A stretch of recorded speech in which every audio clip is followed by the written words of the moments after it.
Hello. Get ready with me for Nova's playtime. I was about to start recording and then I forgot I was gonna make my tea.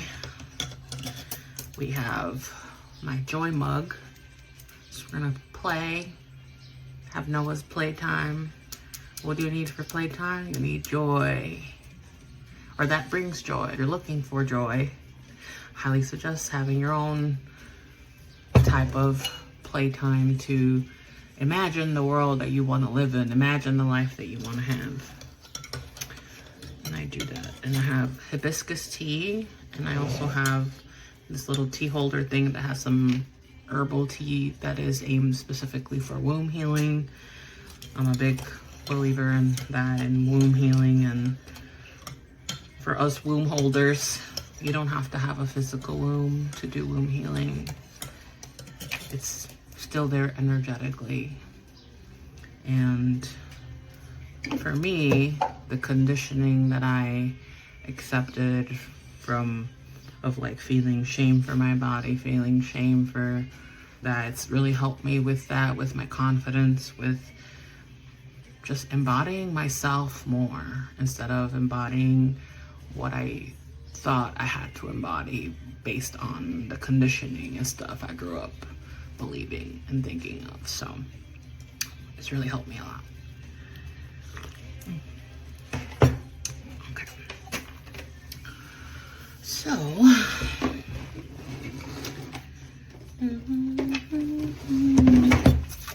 let's get,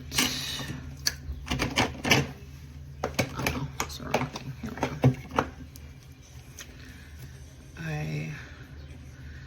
I started doing this Nova's playtime thing like once a week. And in the last week, I've done it 3 times already. And I've never done it consistently day after day. And I did it yesterday and it was fun. And I did get some writing done. I recorded some videos. I did some editing, did some singing. It's always the most fun when I go with no expectations. I essentially just say I'm open to receiving whatever wants to be created through me. Like, I'm open, I'm here. And then I just do my thing. I feel that whatever I do, there's no way for me to mess it up. There's no way for me to do something wrong. I'm a firm believer in that. There's no wrong way to really get what you want.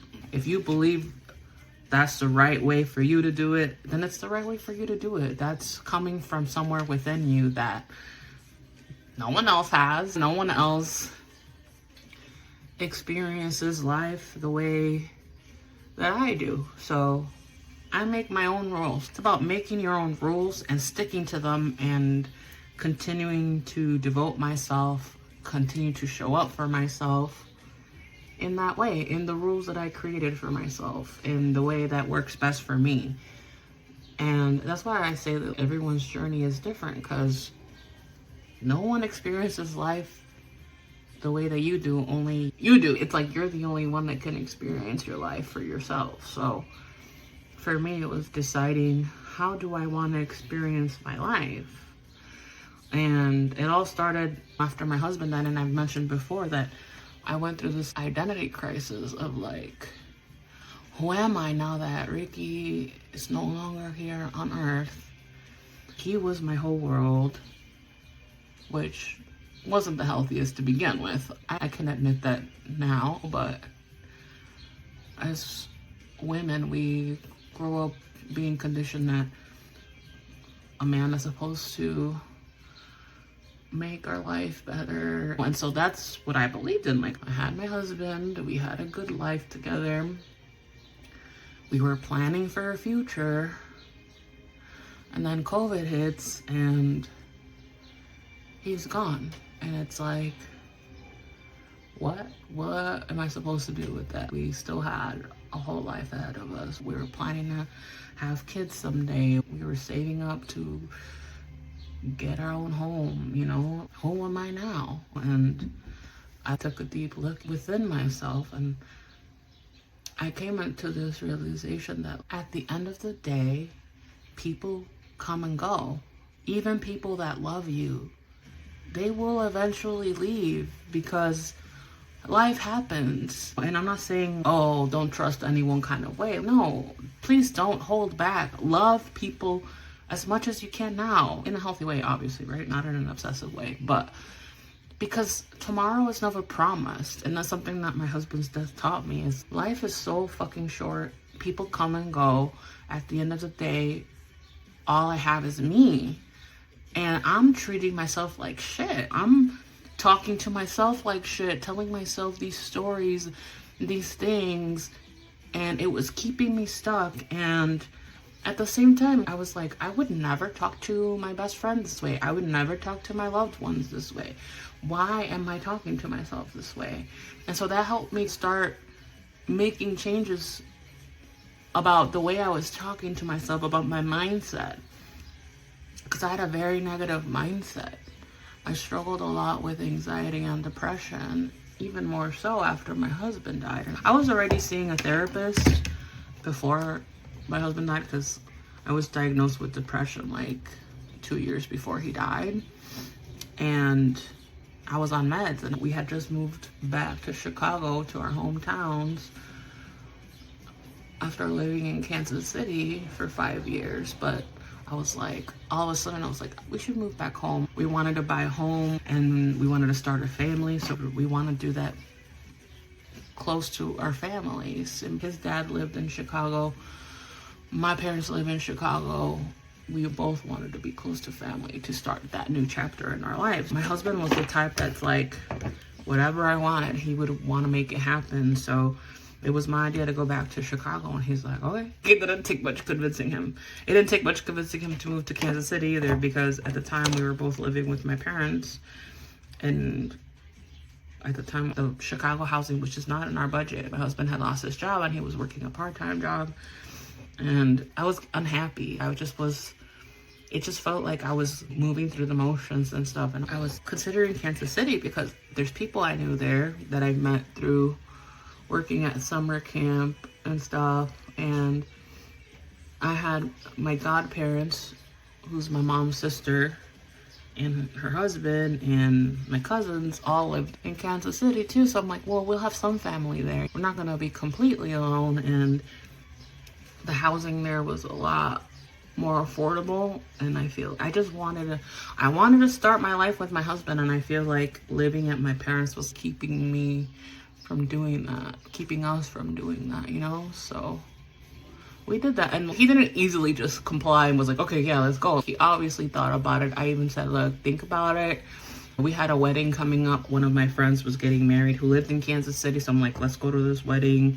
We stayed at my aunt and uncle's house because he had never been to Kansas City before either, so I wanted to show him. I'm like, let me know what you think. I'm like, it still feels like a city, because I'm a city girl, so I wanted to still live in a city like place. I didn't want to live in the middle of nowhere or something, because my husband used to live in a smaller place in North Carolina, and I'm like, yeah, I wouldn't want to live somewhere like that. So we went to the wedding, we drove her out, and I showed him like different places and stuff, and he was like, okay. He said, let's do it for a year and see how we feel, and then after a year we want to move back, we'll move back. And everything worked itself out almost like too easily. I saw an open position with the same company. When I worked at Salvation Army, there was another position for case manager at a Salvation Army, and I interviewed and got the job, and they were going to transfer me over, so like my benefits and stuff would stay the same. My husband at the time worked part-time at Home Depot, and there was a Home Depot not far from where we were going to live, and his job was able to transfer him also without any issues. And the way that everything worked out, now looking back, I'm like, yeah, I was meant to move there. We were meant to live there for as long as we did. And so when we came back in 2019, and then the rest is history. We had agreed we were gonna live with my parents just for a year, just enough time to save up for a down payment on a house or something. But then within the first week that he had started his new job in the suburbs of Chicago, he got into a car accident that made him break his right foot, and he had to have surgery. And then that surgery didn't take because he was diabetic, so he had to see a specialist and have another surgery that needed an external fixator for months. And I became a caretaker, part-time caretaker, between me and my mom, because I still had to, I transferred to another job with Salvation Army, and thankfully because of my tenure at Salvation Army, I was able to apply for intermittent leave.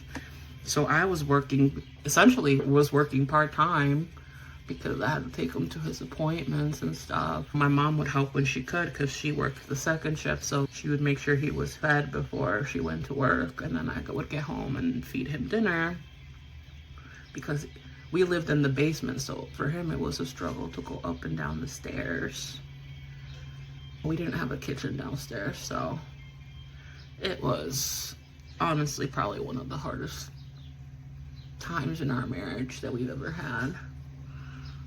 And it was rough for both of us. For a long time, I was so angry that he had such a terrible last year of life before he died. When he got sick, he had just gotten back to working after being off for a year. He did months of physical therapy, and then he went back to work. And he went back to work during the pandemic, and literally like a month into his job, he got sick. So then a month after that, he died. And I was so angry for so long about that. At the time, I believed in the Christian God, and I was like, God, I stopped believing in God. I was like, why would God make such a good person suffer like that, especially the last year of his life? Why couldn't he have had more than just a good month? Because that last month, he was so happy to be back at work. My husband was a provider, and it put him into such a deep depression that he was out of work, that he couldn't provide. He hated seeing men that were like, make the woman work, and they were freeloaders basically. He's like, why wouldn't they work and want to take care of their family? Like, what the fuck? He was a hard worker. He was a Capricorn, for those that believe in astrology. He was a typical Capricorn for sure in that regard. He lived to work, and he lived to make me happy. Like, those were his purposes in life. And yeah. For a long time, I was angry about that. About, like, why would he make such a good man suffer like that? But anyway. I added more darkness around the eyes with this eyeshadow, which is something I sometimes will add more or do things to be kind of like, oh, let's add a little bit more of this or whatever.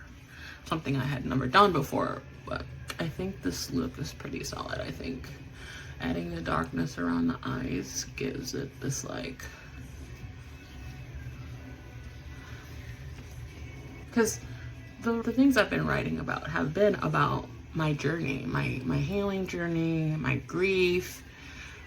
So it has both light and dark elements, and that's essentially what I want my makeup to represent, like both the light and the dark elements of healing, because that's what it is. It's like, you can't really heal without facing the darkness. And I wanted that to be represented in my makeup, in my look, and all that. So I added this. I just added this look a few days ago. I think that was on Friday's playtime that I added the dark.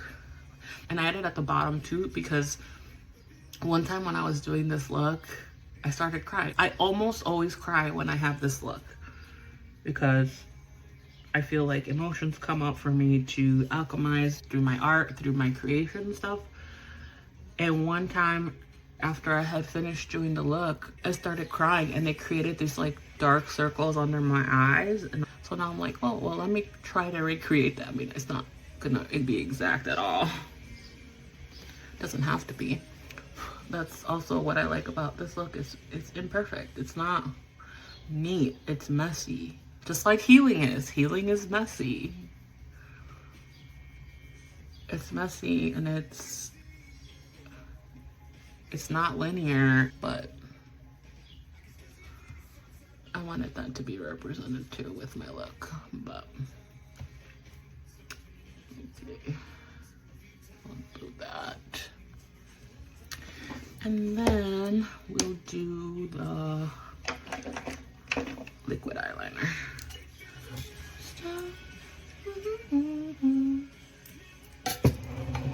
Okay. I got my hand all over you. I got still all over you. I just woke up from a 3-hour nap. It was glorious.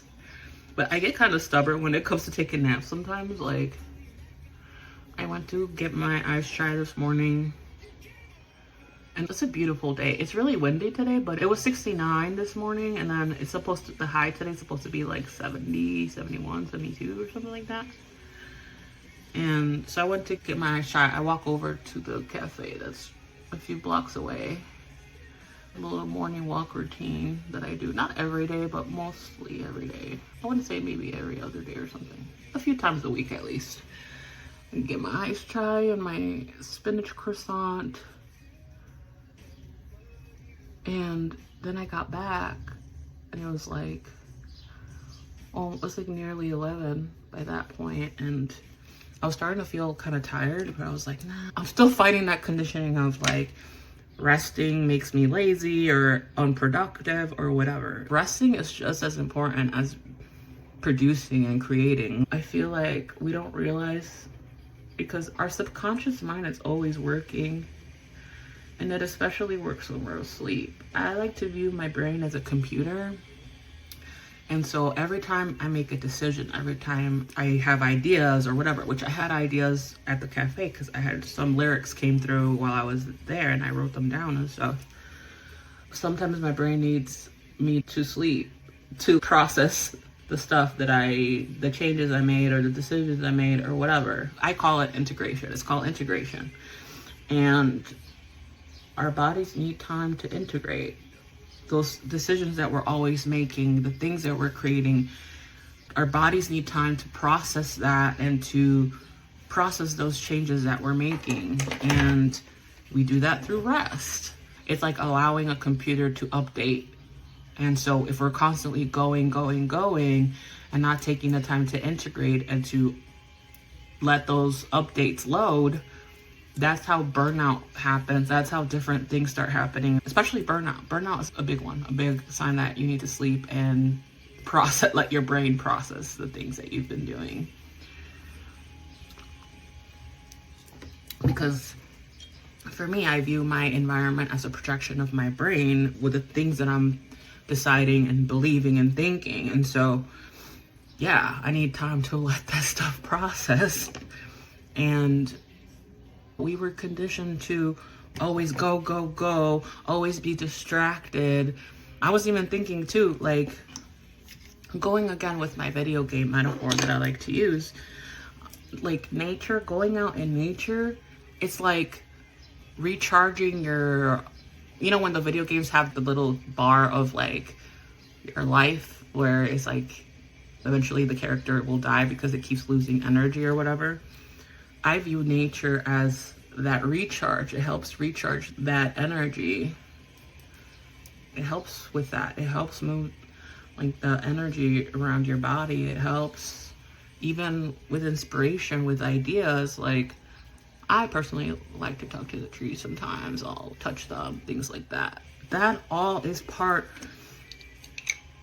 of everything. Like, it's all, like, nature is there to help us. And if you look at the way that we were conditioned to always be distracted, to always be inside, or people are encouraged to, like, you have to work hard, you have to work tireless hours to get to where you want to be, which keeps you away from the outside.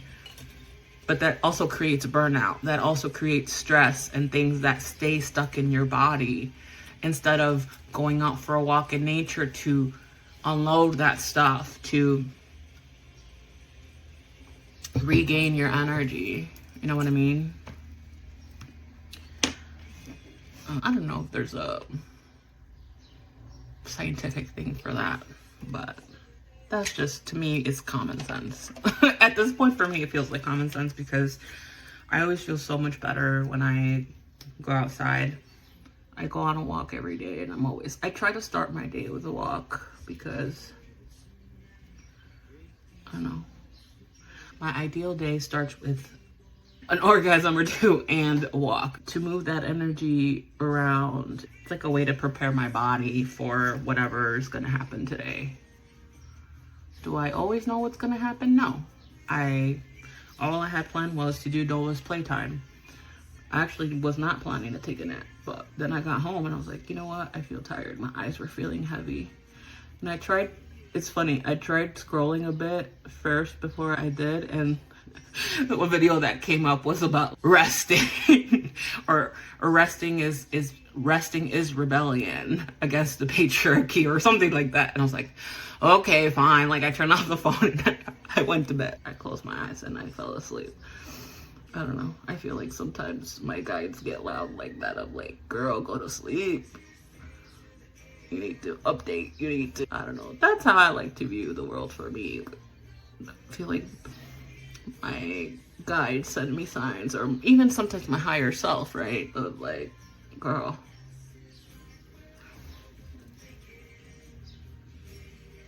And that's how I say it. You make your own rules. Because the rules are made up anyway. Who made up the rules of how life is supposed to be? People created those rules. Like I said in the video yesterday, people are what create the world, what creates society. So someone created the patriarchy, instilled these rules that they're not right. They're not set in. It's not something that's like, oh, this is the only way. No, the rules are made up. They were made up to keep us this way, to keep us from believing in ourselves, to keep us from thinking that we're able to achieve what we want to achieve. And how do they do that too? By attacking our nervous system with news, with, oh, there's something else happening and this and all of that. It's like, I don't want to be sitting around doom scrolling, seeing how else my country is being fucked up. No, I'm gonna play and imagine my world when it's already better, where everyone is healing, everyone is breaking these patterns, everyone is making their own rules to life instead of following these stupid made up rules that are stupid. I need to get used to doing the bronzer and blush first. Because at first I wasn't doing bronzer and blush, but I'm like, I should do it. It's part of makeup look. Because this is supposed to represent to like me facing the darkness and coming out of it with the way the tears are glittery and stuff. It's like I alchemized the tears. I healed, I alchemized, I transmuted. So it's essentially like going into the underworld and coming out of it like with new wisdom, new perspective, a new perspective, you know. Not fully healed, because I feel like the work is always going to be there.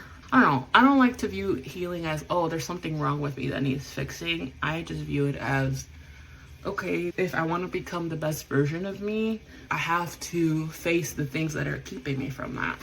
So I feel like there's always going to be things that will come up that I'll have to face when the time comes, you know, as I keep leveling up, as I keep stepping more and more into who I'm becoming.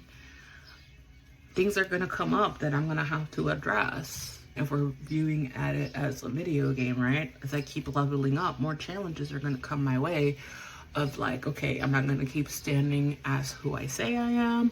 Am I going to fall back into old patterns? That kind of stuff. And we got to remember too, the patterns that we have are inherited. Energy doesn't die. It stays in our DNA. And so if our ancestors, if the people before us don't break free of the patterns, they will be passed down to the next generation. This is why the world is the way it is. It's been passed down each generation and not been addressed. And so, like I said, it ripples out into society. So it's been rippling out and it's created what the world has become. So that's why I say it, like, we start with ourselves, because once we address those patterns, and like I said, some of us are here to break those patterns for our bloodline, because it's been generations in these bloodlines of things not being addressed that are just causing the same things to repeat over and over again until someone addresses them. So, you know.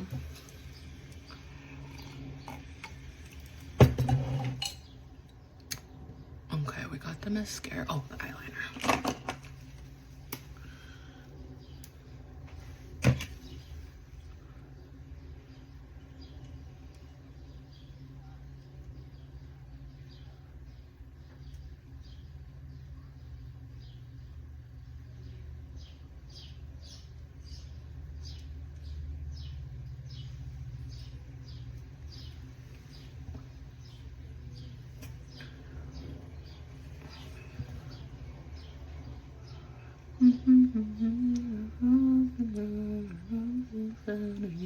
You're fine, but you sabotage the things you love the most. Camouflage so I can feel that I'm composed.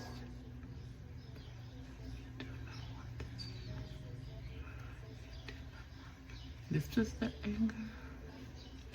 And from my experience as being a pattern breaker, it's not easy, because essentially I feel like sometimes I go against the grain of what my family has done or what even people around me have done, right? So people will look at me like, you're crazy, like, what are you doing? Are you doing too much? You know, and it seems like I'm doing too much now, but I'm just doing stuff that people don't normally do, right? But it's like leading by example, but not in a way that you're trying to change, not the way that Christianity does things where they try to force people to convert.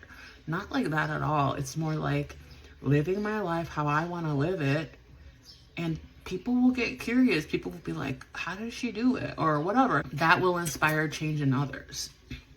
And I know when I first started this journey, it's like, I feel like everyone goes through this when they have their awakening, right? For me, it happened when my husband died of like this identity crisis. That was my awakening, was that my old identity died in real time when my husband died. And so then I had to decide who I wanted to be moving forward.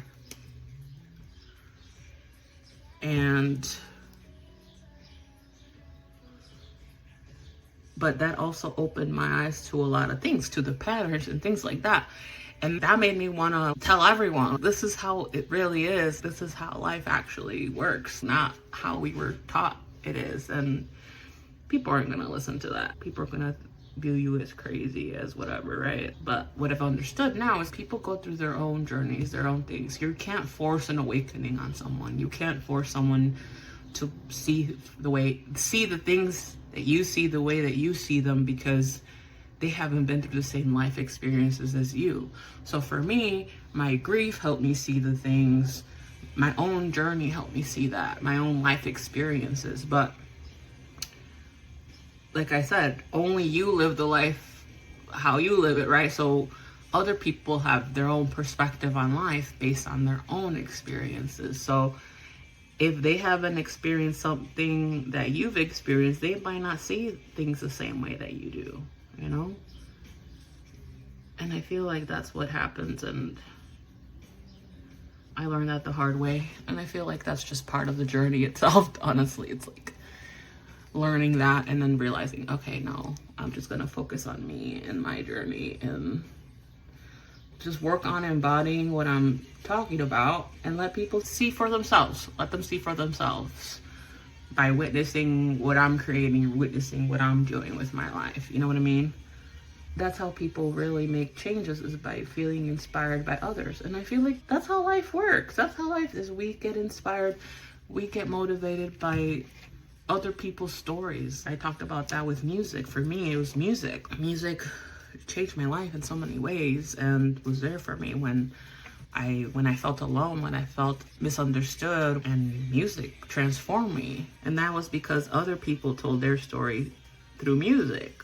And I feel like that's how life is. We tell our stories in whatever form we want to tell it, whatever. And someone else can feel inspired by your story, and it will push them and motivate them to change. Once they see how it worked out for you, it's like, I could do that too. That person is like me. Or they find some resonance in your story, and that will motivate them to want to change, to want to do whatever, to break their own patterns. Because once they see how you're doing it or whatever, that's how then the universe will start working on their life, and maybe they'll start seeing the patterns in their own life, right? And once they see it, they can't unsee it. I've done that to people. My own life has revealed patterns in other people, and I've literally been told, like, you rewired my brain in a way that I can't explain, and now I can't go back. And I'm like, yeah, that's what's meant to happen. And people will hold it against you and will see you as the enemy. And it's like, I just shed light into something for you, and sorry. But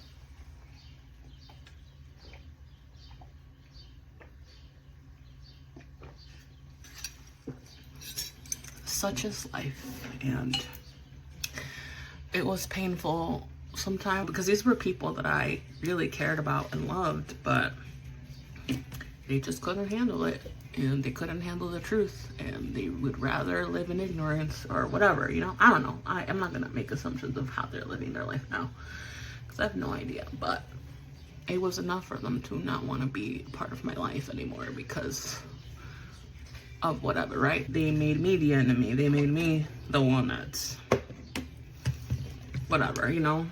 Because they don't want to face themselves. They don't want to, when people don't want to face themselves, they'll make you the enemy to make themselves feel better.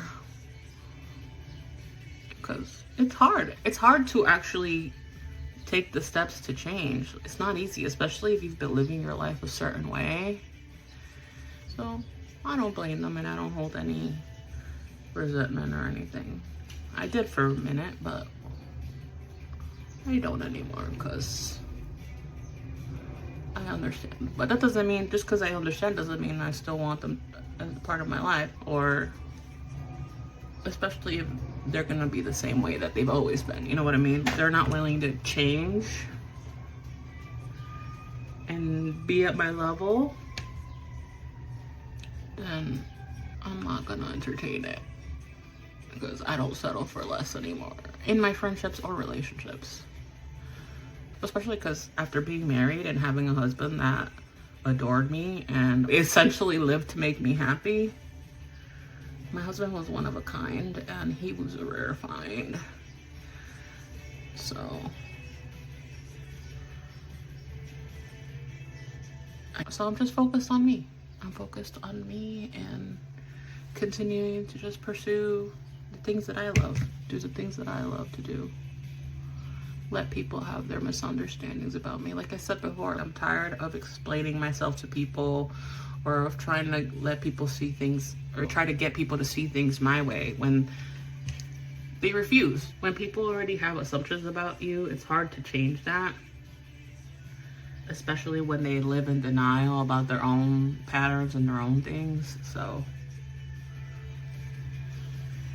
you just gotta let them be, and they're on their own journey anyway.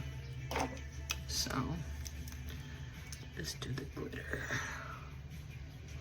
That's my favorite part.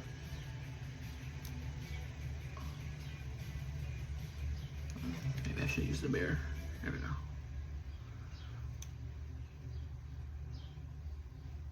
Cool.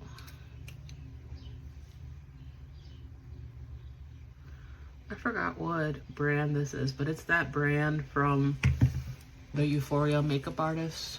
I don't remember what it is, but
so below.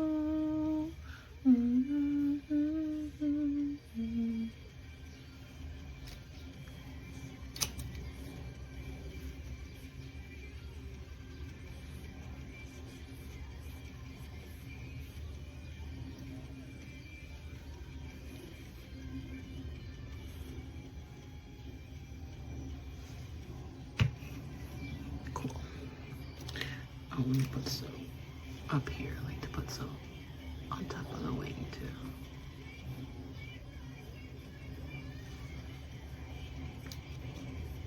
I love glitter.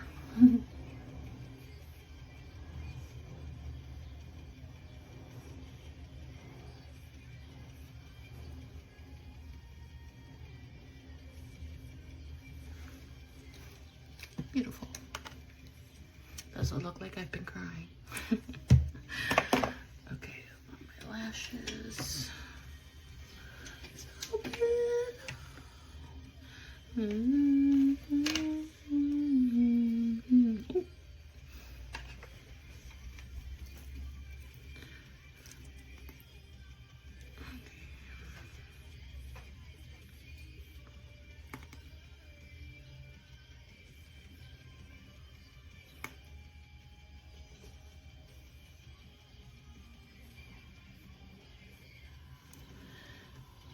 I like to glue both of them up now at the same time so that by the time I apply the first one, the second one will be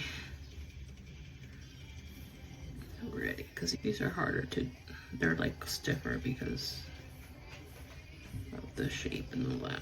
But it takes a bit more effort to get them to stick and stay. I don't know if I showed them. They're very pointy. I like to take pictures of me like looking up and seeing the lashes like that. It's really cool.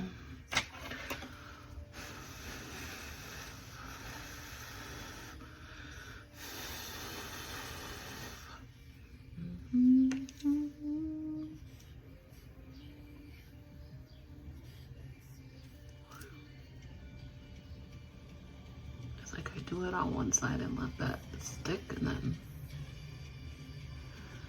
I'll do the other side, which is the hardest part. Oh, that felt easier today.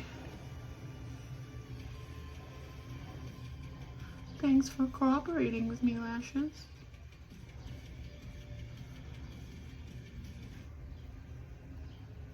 Okay. Cool. And now this one's ready.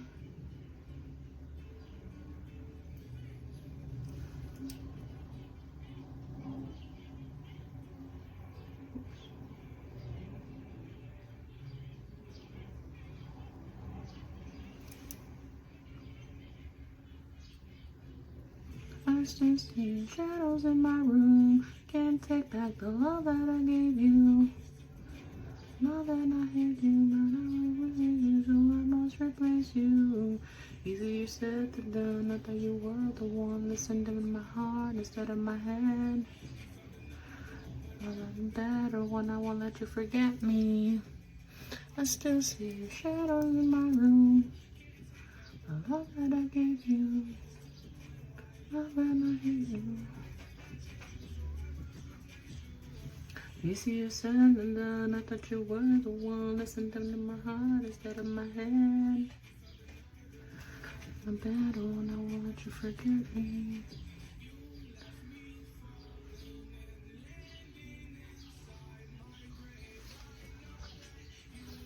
Perfect. Cool. Just okay.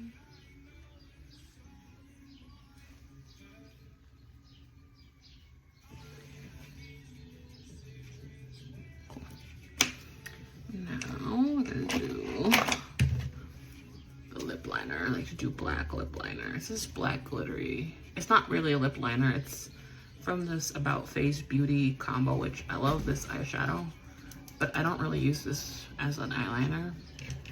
It's glittery, so I use it, and I like to overline a little bit, since why not? Turquoise, I chose the color because it goes with my crown. It's the, you know, and also turquoise is my favorite color, so. And my lipstick is also turquoise. If you sent me down, I thought you were the one under my heart instead of my head.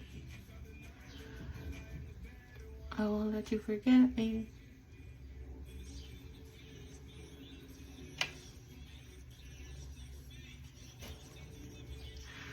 Wow, perfect. Oh yeah, some highlighter.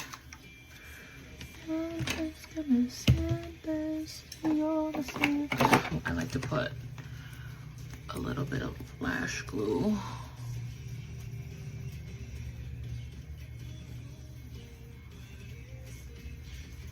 For my little gem. My little star gem, because I love stars. Que sientes que me sientes y yo te siento a ti. Me duele, pero es mejor así, de amarrarnos y aferrarnos. Es feliz. Okay, cool. Let me. Nuestro fin.